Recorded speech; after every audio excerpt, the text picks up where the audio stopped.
Hey everyone, welcome to today's Halloween History 101.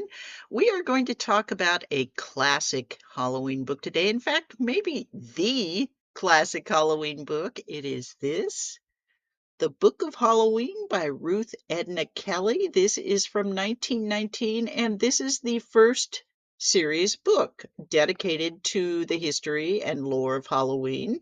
Ruth Edna Kelly was a librarian. She worked mainly in Lynn, Massachusetts. Fun bit of trivia about her, the library that she worked at is now said to be haunted by her spirit. Patrons and staff have said that they have encountered a woman dressed in sort of late Victorian garb roaming the aisles. So make of that what you will. But this is a fairly remarkable book in many respects. It is still overall surprisingly accurate. In fact, more accurate than some of the books that came after.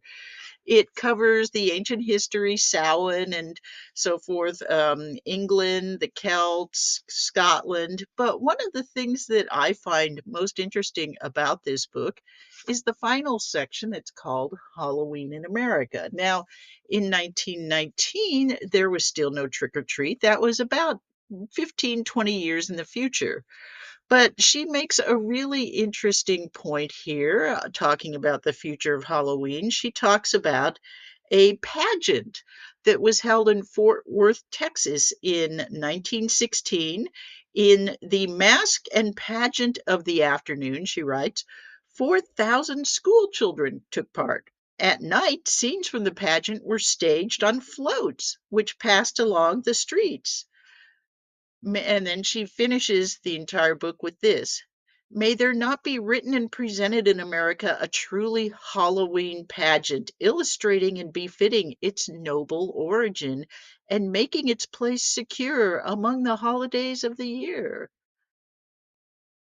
It's a really special book, although in the first edition like this, it is ridiculously expensive and collectible. I was fortunate enough to get mine back in the 90s when you could still afford copies of this in hardback. The good news is that you can find it anywhere online for free. You can also buy cheap reprint copies of it. I recommend giving it a look. It's a delightful book that I think you will probably enjoy. That is today's Halloween History 101, and I hope you will be back for more.